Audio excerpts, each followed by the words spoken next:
여러분, 오늘 이 자리에 오신 이유는 무엇입니까? 너무 뻔한 질문을 드리는 것 같은데요. 주일이면 교회에 모이는 교인들의 모습을 오랫동안 지켜보았던 찰스 스펄전 목사님이 이런 말씀을 하셨습니다. 누군가는 산책을 하러 교회에 간다. 누군가는 웃고 이야기하려고 간다. 누군가는 친구를 만나기 위해 간다. 누군가는 잘못을 덮기 위해 간다. 누군가는 사색을 위해 간다. 누군가는 관찰을 하러 간다. 누군가는 꾸벅꾸벅 졸려고 간다. 그러나 지혜로운 사람은 하나님을 예배하기 위해 간다. 오랫동안 주일이 되면 교회에 모이는 그 교인들의 모습을 통해 실상은 그 이유가 여러 가지가 있었다는 것입니다. 알고 보니 여러 가지 다양한 이유를 가지고 교회에 모이고 있는 그 모습 가운데에 그 중에 지혜로운 사람만이 하나님께 참된 예배를 드리더라라는 이야기인 것입니다. 하나님을 예배드리는 사람, 지혜로운 사람만이 가능하다라는 이야기입니다. 왜 하나님을 예배하는 사람은 지혜로울까요? 또 이 지혜는 어떤 지혜를 말하는 것일까요? 성경에서 말하는 지혜와 우리가 흔히 세상을 살아가며 이야기하는 지혜는 약간 구별되어집니다. 지금 이 하나님께 예배드리는 지혜로운 사람은 성경에서 말하는 지혜를 가진 사람인데, 성경에서 말씀하시는 지혜는 사람의 지혜가 아니라 하나님의 지혜를 이야기합니다. 그래서 성경에서 말씀하시는 이 지혜로운 사람이라는 것은 하나님의 지혜를 가진 사람인데, 이 사람은 특징이 영원한 생명을 축복으로 받은 사람이라는 것입니다.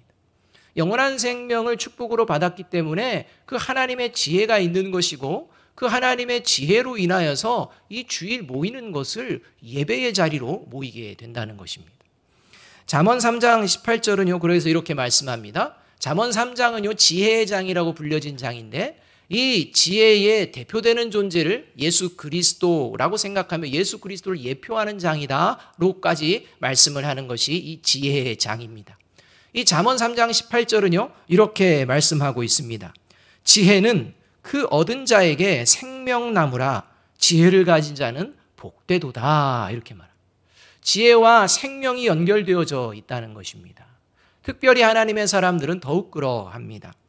그리고 이렇게 영원한 생명을 축복으로 받은 지혜로운 자가 이제 예배의 자리에서 하나님을 대하는 이 마음가짐이 있는데요, 그것은 바로 하나님을 경외하는 마음으로 예배를 드린다는 것입니다. 그냥 예배의 자리에 나오는 것이 아니라 예배의 자리에 나와 하나님께 예배 드리는 그 마음이 어떤 마음이냐? 하나님을 경외하는 마음으로 드리는 이러한 마음, 이것이 하나님의 지혜를 가진 그리스도인의 예배의 모습이라는 것입니다. 이것을 오늘 본문이 아주 잘 말씀해 주고 있습니다. 오늘 본문은요, 우리를 향한 이 하나님의 사랑이 얼마나 크고 아름다운지 이것을 잘 보여주는 사건입니다. 그래서 이 사건을 가지고, 이 본문 내용을 가지고 한 주만에 다 말씀드릴 수가 없어서 오늘과 다음 주일 2주간에 걸쳐서 이 오늘 본문 안에 있는 살아계신 하나님의 말씀을 함께 나누기를 원합니다. 먼저 우리가 읽은 본문의 사건, 이 사건의 먼저 핵심 부분을 먼저 다루어 봅니다. 오늘 우리가 읽은 본문의 사건 우리가 다 잘 알지만 이 사건을 아브라함이 한마디로 표현하는 게 뭐냐? 그게 예배라는 겁니다. 오늘 우리가 읽은 이 사건을 아브라함은 예배다라고 이야기하고 있습니다. 창세기 22장 5절 말씀입니다. 이에 아브라함이 종들에게 이르되 너희는 나귀와 함께 여기서 기다리라. 내가 아이와 함께 저기 가서 예배하고 우리가 너희에게로 돌아오리라 하고. 창세기 22장에 벌어진 이 사건을 한마디로 얘기한다? 예배다라고 사람 편에서, 아브라함 편에서 지금 이야기해주고 있다는 것입니다.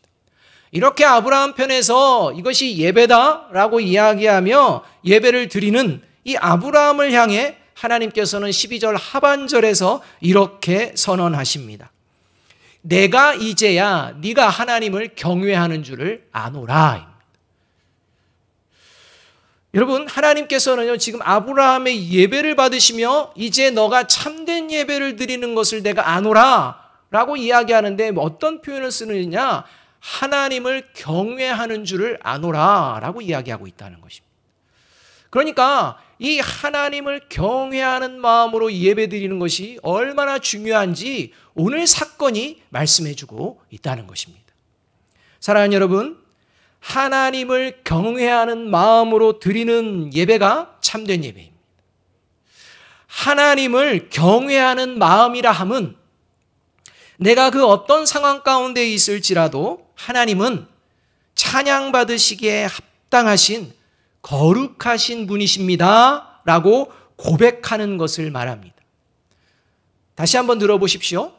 하나님을 경외하는 마음이라 함은 내가 그 어떤 상황 가운데 있을지라도 하나님은 찬양을 받으시기에 합당하신 그리고 거룩하신 분이십니다 라고 고백하는 이 고백의 자리가 하나님을 경외하는 마음으로 예배드리는 예배의 모습이라는 것입니다.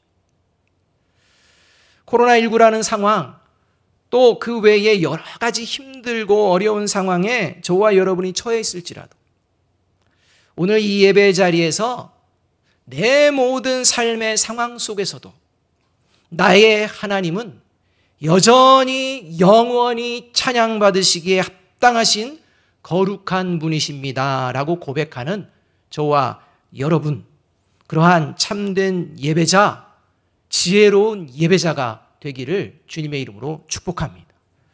그래서 잠언 9장 10절은요 이렇게 말씀을 하고 있는 것입니다. 같이 한번 읽어볼까요? 시작. 여호와를 경외하는 것이 지혜의 근본이요 거룩하신 자를 아는 것이 명철이니라. 그리고 하나님을 경외하는 마음으로 예배를 드린 이 아브라함을 향해 이제 하나님께서는 이렇게 축복하고 계시는 것을 볼 수가 있습니다. 창세기 22장 17절 18절의 말씀입니다. 내가 내게 큰 복을 주고 내 씨가 크게 번성하여 하늘의 별과 같고 바닷가의 모래와 같게 하리니 내 씨가 그 대적의 성문을 차지하리라. 또 내 씨로 말미암아 천하 만민이 복을 받으리니 이는 내가 나의 말을 준행하였음이니라 하셨다 하니라. 하나님을 경외하는 마음으로 예배를 드림으로 하나님의 축복을 받은 아브라함처럼 오늘 저와 여러분의 예배가 하나님께서 기뻐하시고 복을 내리시는 자리가 되기를 다시 한번 주님의 이름으로 축원합니다. 이 믿음을 가지고 오늘 말씀을 접해야 한다는 것입니다. 그렇다면 이 영원한 생명을 얻은 지혜로운 자로서 하나님을 경외하는 마음으로 예배를 드리는 이 실제적인 모습은 어떤 모습일까요? 그것은 오늘 본문에서 하나님을 경외하는 아브라함의 마음이 어떤 마음인지를 좀 더 자세히 살펴보면 알 수가 있을 것 같습니다. 단순히 하나님이 그 어떤 상황에서도 나의 찬양받으실 영원하시고 거룩하신 하나님입니다 라는 입술만의 고백이 아니라 실제적인 그 고백이 어떤 고백인지를 우리는 아브라함을 통해 발견할 수가 있다는 것입니다. 오늘 우리가 읽은 본문은요 길었지만 크게 두 부분으로 나뉠 수가 있습니다. 첫 번째 부분은 1절에서 10절까지고 두 번째는 11절부터 18절까지의 본문입니다. 첫 번째 부분인 1절 11절은요 아브라함을 향해 아들 이삭을 제물로 바치라는 하나님의 명령으로 시작이 되어집니다. 그리고 이 하나님의 명령을 듣고서 이제 아브라함은 자신이 가장 소중히 여기고 사랑하는 아들 이삭을 제사의 제물로 드릴지 말지 결정해야 하는 상황입니다. 그러한 상황에서 아브라함은 이삭을 데리고 하나님께서 지시한 산을 향합니다. 그리고 사랑하는 아들을 죽여야 하는 자신의 행동, 그리고 사랑하는 아들이 죽어가는 그 자리, 너무나 고통스러운 그 자리를 예배라고 말하고 있다는 것입니다. 아브라함의 삶에서 어쩌면 가장 고통스럽고 우울한 예배의 자리가 1절에서 10절까지의 장면입니다. 두 번째 부분은요, 이제 11절에서 18절인데 이 장면은 이제 죽어야 할 아들 이삭이 극적으로 살게 되고 이삭을 대신하여 순양을 죽여 제물로 하나님께 드리며 하나님의 축복을 받는 장면입니다. 진정한 기쁨과 소망이 가득한 예배의 자리라고 할 수 있습니다. 여러분, 고통과 우울함의 자리, 기쁨과 소망의 자리라는 전혀 상반되는 두 장면이 벌어지는 그 현장은 다른 자리가 아니라 예배의 자리라는 것입니다. 전혀 상반되어지는 이러한 자리에서 아브라함의 마음은요, 변함없는 마음이었습니다. 그것이 1절부터 18절까지 아브라함의 마음입니다. 변함이 없습니다. 상황은 변합니다. 상황은 고통스럽기도 하고 상황은 기쁘기도 합니다. 그러나 그 어떠한 상황일지라도 아브라함의 이 마음은 변함이 없다는 것입니다. 이것이 하나님을 경외하는 아브라함의 모습입니다. 이 마음이 바로 하나님을 경외하는 참된 예배자의 마음인데 이 마음을 아브라함이 하나님께 표현하는 고백이 등장하는데 그 고백이 1절과 11절에서 내가 여기 있나이다 입니다. 하나님이 부르시니까 내가 여기 있습니다 라는 말, 그것이 무슨 그렇게 하나님을 경외하는 마음일까 우리는 생각할 수 있는데요. 아브라함의 이 내가 여기 있나이다 라는 고백이 오늘 예배드리는 저와 여러분이 하나님께 드려지는 고백이 되어지기를 간절히 바랍니다. 아브라함이 하나님께 내가 여기 있나이다라고 고백하는 것이 진정으로 하나님을 경외하는 마음인 이유, 이 이유가 저와 여러분이 하나님 앞에 나올 때마다 드려지는 마음이어야 한다는 것입니다. 그렇다면 내가 여기 있나이다에 담긴 아브라함의 마음, 구체적으로 실제적으로 어떤 것을 통해 진정 하나님을 경외하는 마음이구나 라고 우리가 인정할 수가 있겠습니까? 첫 번째, 내가 여기 있나이다 라는 고백은요, 삶의 자리에 그 어떤 고통스러운 시험이 찾아올지라도 예배자의 삶을 지켜내겠다는 고백이기 때문입니다. 아브라함이 하나님의 말씀을 듣고 내가 여기 있나이다 라는 이 고백은 그저 부르심에 대답만 하는 것이 아니라 그가 어떤 상황 가운데에도 내가 예배자의 삶을 포기하지 않고 살아내겠습니다 라는 고백이 담겨 있기 때문입니다.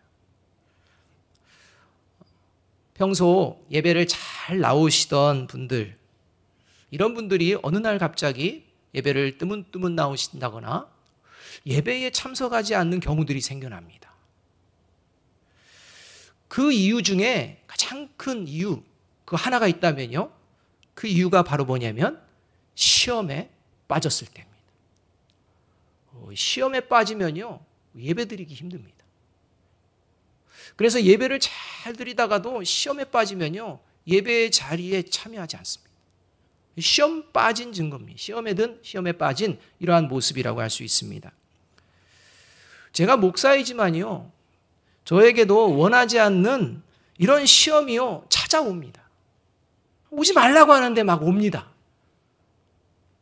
제가 목사지만요, 목회 생활하는 동안에 정말 감당하기 어려운 시험, 이런 시험도 경험하게 됩니다. 이런 시험이 찾아오면 예배 자리에 오는 것이 너무 힘듭니다. 더 나아가 저를 힘들게 한 사람이 그 자리에 있을 것이라고 생각이 되면 그때만큼은 교회를 옮겨서 다른 데서 예배드리고 갈까? 라는 생각도 목회자인데 한다는 것입니다. 부교역자일 때 그런 생각 많이 했습니다. 어차피 좀 핑곗거리 삼아서 이런 생각도 많이 했습니다. 그래도 저는 목회자이기 때문에 그저 저를 시험 들게 하는 사람을 예배 시간에 잠깐 안 보면 됩니다. 이렇게.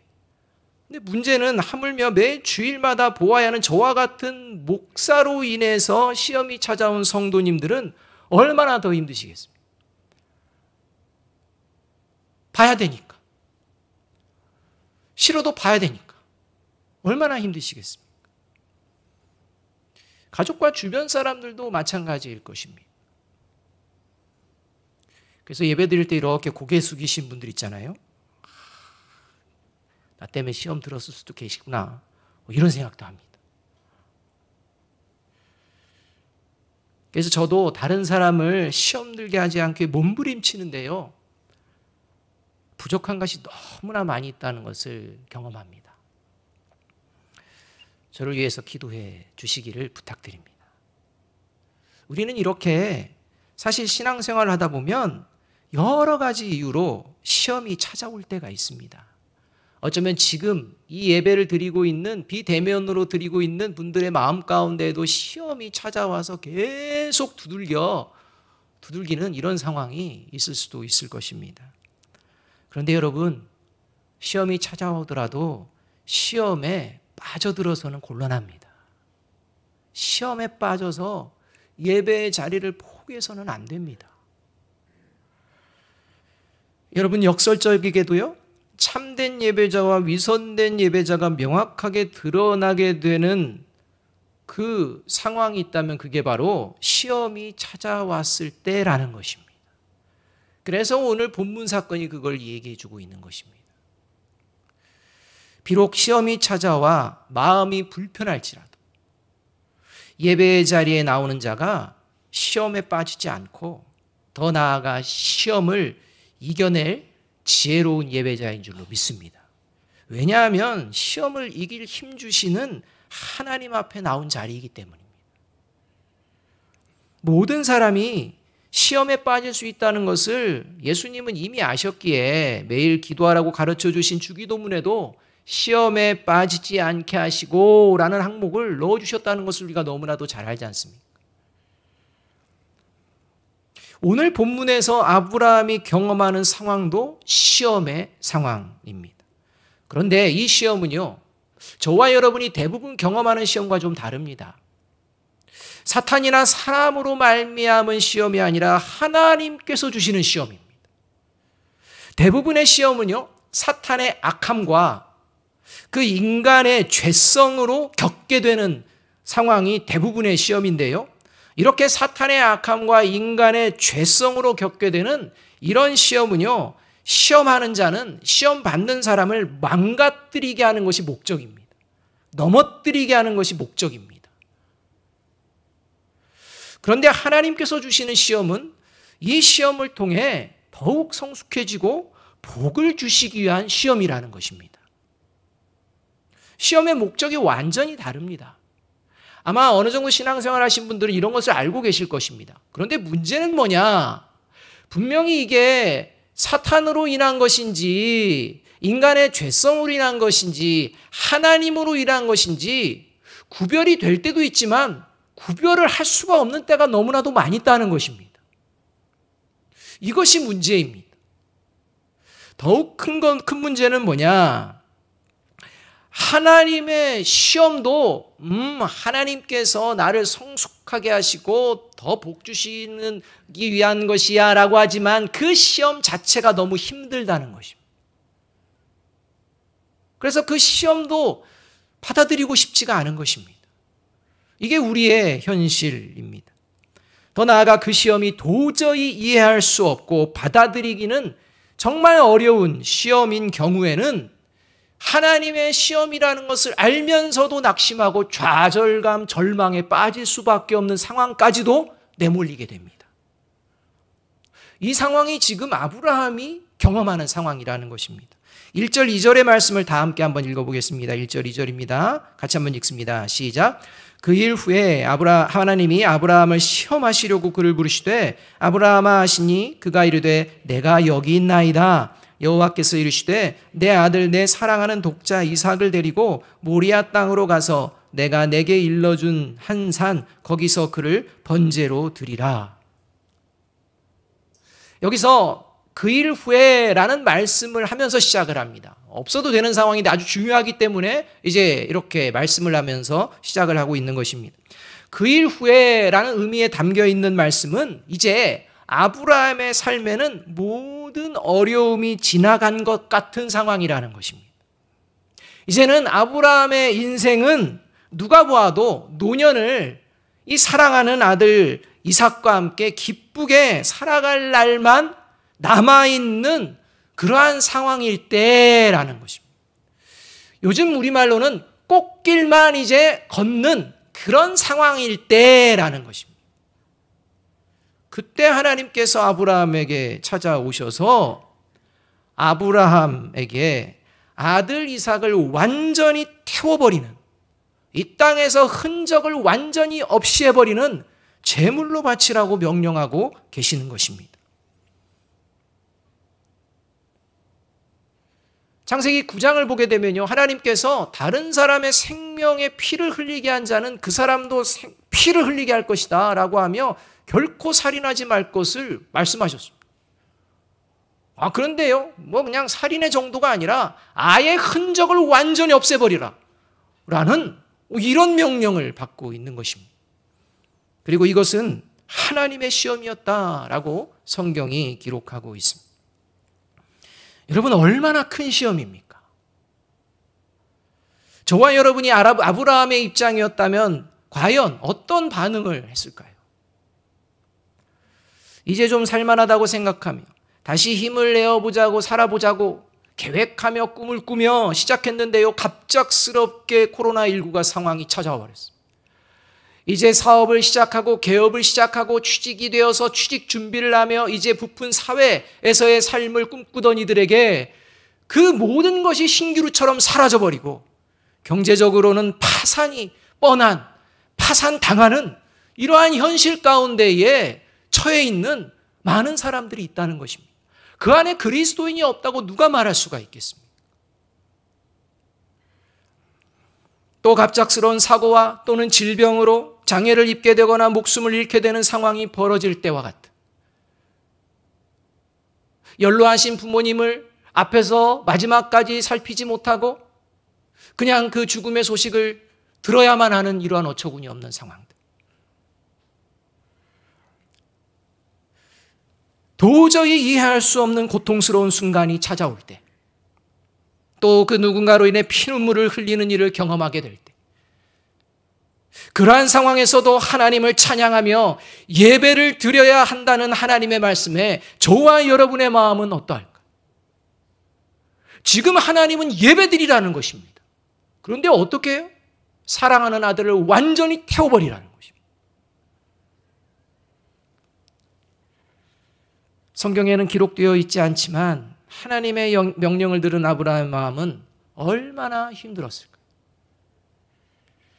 어쩌면 그 명령 이후에 이리 뒤척이고 저리 뒤척이며 그 하루의 삶은 아무것도 생각나지 않고 온통 고통 가운데에, 그리고 뜬 눈으로 밤을 지새웠을 것입니다. 이런 엄청난 시험이 찾아온 그 날 밤을 지낸 후, 그리고 아브라함이 결정합니다. 그게 3절의 말씀입니다. 3절 말씀 우리 함께 한번 읽어봅니다. 시작.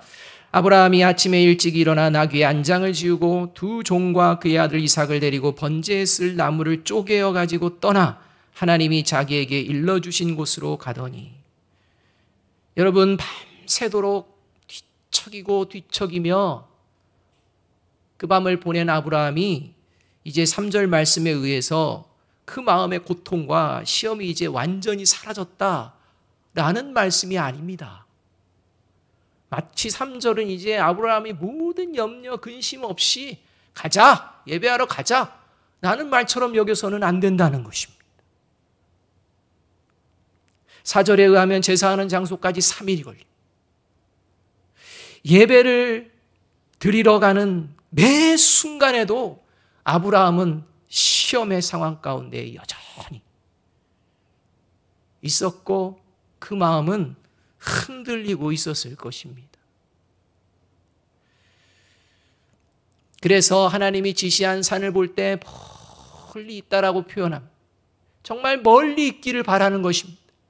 그냥 가도 도착을 못할 것 같은 아들과 더 있기를 원하는 그 마음이 그 산마저도 멀리 보고 싶어하는, 어쩌면 그런 마음일 수도 있을 것입니다.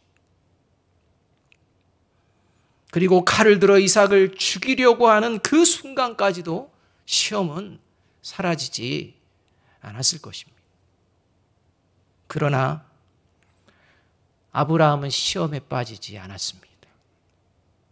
그리고 하나님의 말씀대로, 하나님의 방법대로 끝까지 예배의 자리를 지킵니다. 그리고 결국 끝까지 하나님을 경외하는 하나님의 아브라함의 마음을 보신 하나님께서 아브라함에게 크신 복을 허락하고 계신 것입니다. 사랑하는 여러분, 삶의 자리에 시험이 찾아옵니다. 어떤 형태로든지 저와 여러분의 마음을 흔들어버리는 시험을 만날 수 있습니다. 그때 이 아브라함의 마음을 생각하시며 시험에 빠지지 않고 그러할 때일수록 더욱 하나님의 말씀대로, 하나님의 방법대로 예배하는 저와 여러분이 되시길 주님의 이름으로 축복합니다. 그가 하나님을 경외하는 자라는 것입니다. 두 번째로 내가 여기 있나이다 라는 아브라함의 고백이 진정 하나님을 경외하는 마음의 고백이 되어지는 이유는, 그 고백은 내게 하나님이 가장 소중한 분이라는 고백이기 때문입니다. 10절에서 12절의 말씀을 우리 함께 한번 읽어보겠습니다. 같이 한번 읽어봅니다. 시작. 손을 내밀어 칼을 잡고 그 아들을 잡으려 하니 여호와의 사자가 하늘에서부터 그를 불러 이르시되 아브라함아 아브라함아 하시는지라. 아브라함이 이르되 내가 여기 있나이다 하매 사자가 이르시되 그 아이에게 내 손을 대지 말라. 그에게 아무 일도 하지 말라. 내가 내 아들 내 독자까지도 내게 아끼지 아니하였으니 내가 이제야 내가 하나님을 경외하는 줄을 아노라. 칼을 들어 이삭을 죽이려던 순간 하나님의 마음이 더욱 급해졌습니다.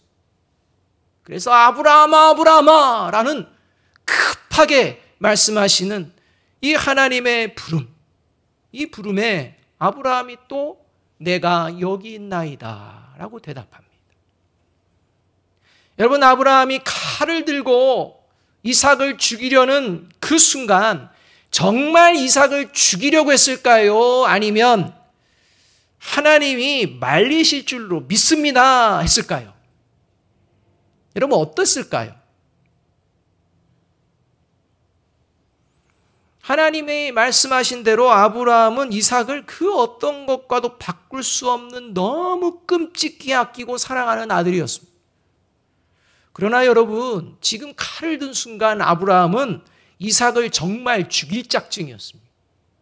뭐 하나님께서 말려주시겠지 그런 생각 없습니다. 그냥 죽이려고 한 것입니다. 얼마나 그 마음이 확고했으면 하나님이 주저 했다면 뭐 아브라함아까지 했겠습니까? 그냥 지켜보다 아브라함아 이렇게도 했을 것입니다. 그런데 칼을 들고 바로 내리치려고 하는 것입니다. 그러니 하나님이 급하신 것입니다.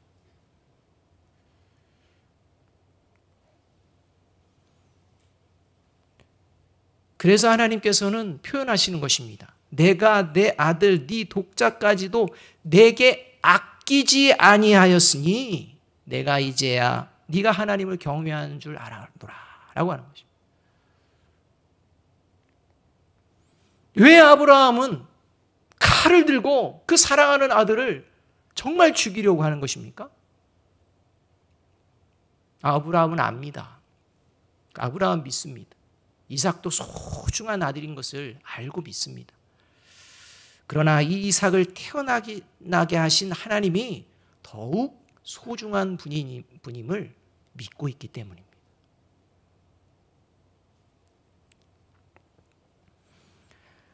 (30여 년) 전 아브라함은요 하나님으로부터 고향과 친척과 아버지의 집 무조건 떠나라는 명령을 받습니다.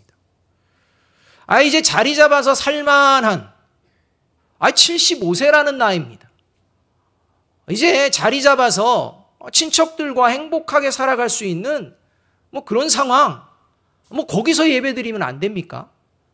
그런데 어느 날 하나님이 나타나셔가지고 고향, 친척, 아버지 집 떠나라는 겁니다. 무조건 떠나라는 것입니다. 이런 명령을 듣습니다. 자리 잡아서 살만한 상황 다 포기하라는 것입니다. 그때도 아브라함은 참으로 당황하고 황당했을 것입니다.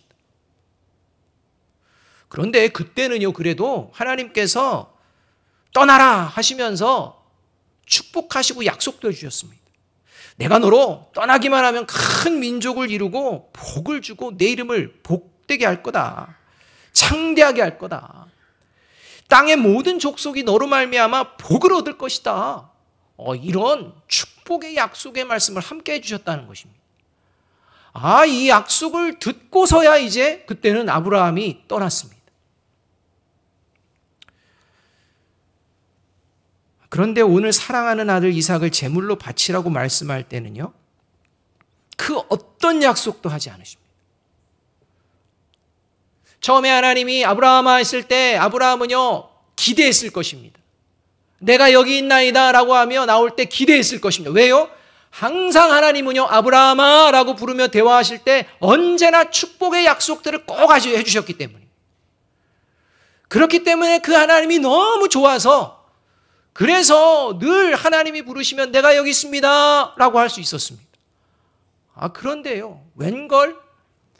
아브라함아 불렀는데 네, 내가 여기 있습니다 라고 나갔는데 대뜸 너 아들의 흔적 완전히 지워버려라. 그렇게 예배드려. 끝. 그 이후에 뭐가 어떻다라는 말 전혀 없습니다. 하나님, 그거 들으면 제가 뭘 얻는데요? 라는 질문도 하지 않습니다.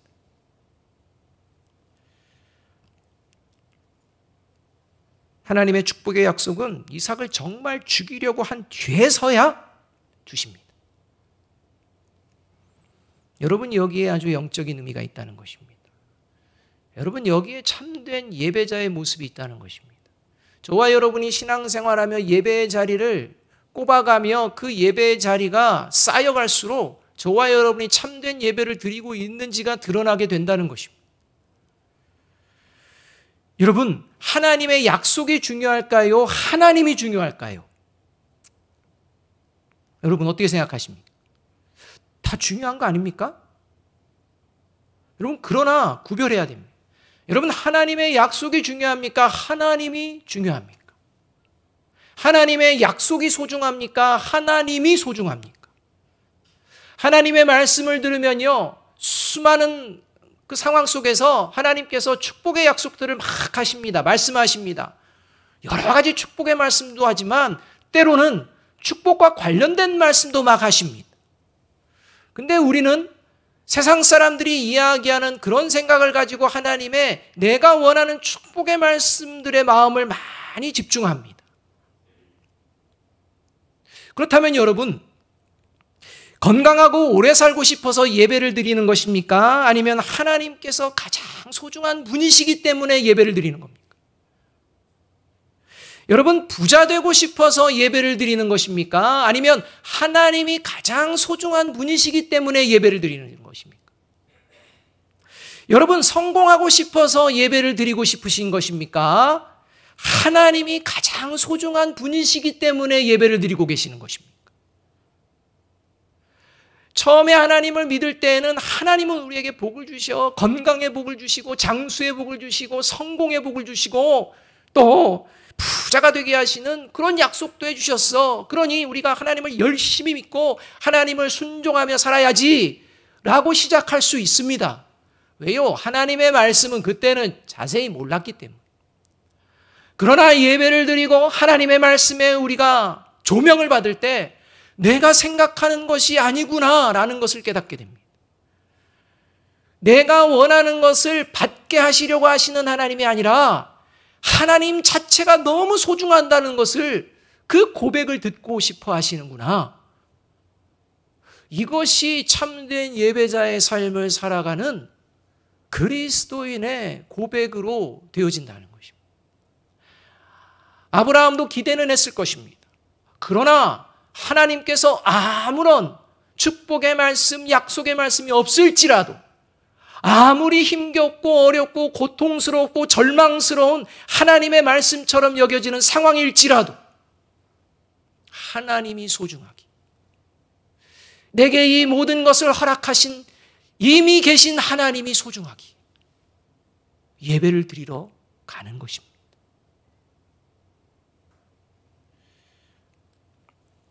사랑하는 여러분, 올 한 해도 여러 가지 다양한 시험이 저와 여러분의 삶의 자리에 여전히 찾아오게 될 것입니다.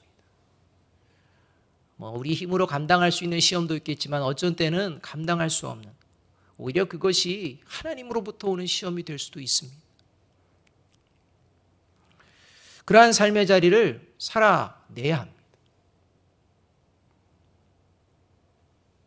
계시록에 보면 라오디게아 교회의 모습은요, 하나님께서 토해내버리고 싶은 그런 상황이었다 얘기합니다. 뭐가 문제였을까요? 예배가 문제였기 때문입니다. 예배를 가볍게 여기면서도 세상적으로 성공하고 부자로 건강하게 오래 사는 것을 자랑하던 그런 교회, 이게 라오디게아 교회와 같은 모습이었다는 것입니다. 그때 하나님이 토해내고 싶다 말씀합니다. 여러분, 이렇게 예배를 가볍게 여기면서도 세상적으로는 성공하고 부자로 건강하게 오래 살지라도 마지막에 영원한 형벌을 받게 되는 것, 이것과 성공과 부자와 건강과 오래 사는 이러한 삶은 불확실할지라도 변함없이 하나님을 경외하는 예배자로 내 삶의 자리를 감당하다가 마지막에 영원한 천국에서 살게 되는 것 중, 여러분, 저와 여러분이 하나를 택하라면 오늘 어느 것을 택하시렵니까? 바라기는 그 어떤 상황에서도, 그 어떤 시험이 내 앞에 찾아올지라도 내가 여기 있나이다 고백하며 삶의 참된 예배자로 하나님을 경외하며 살아내는 저와 여러분이 되기를 주님의 이름으로 축복합니다. 그에게 하나님의 축복이 오늘 올해 임하게 될 줄로 믿습니다. 기도하겠습니다.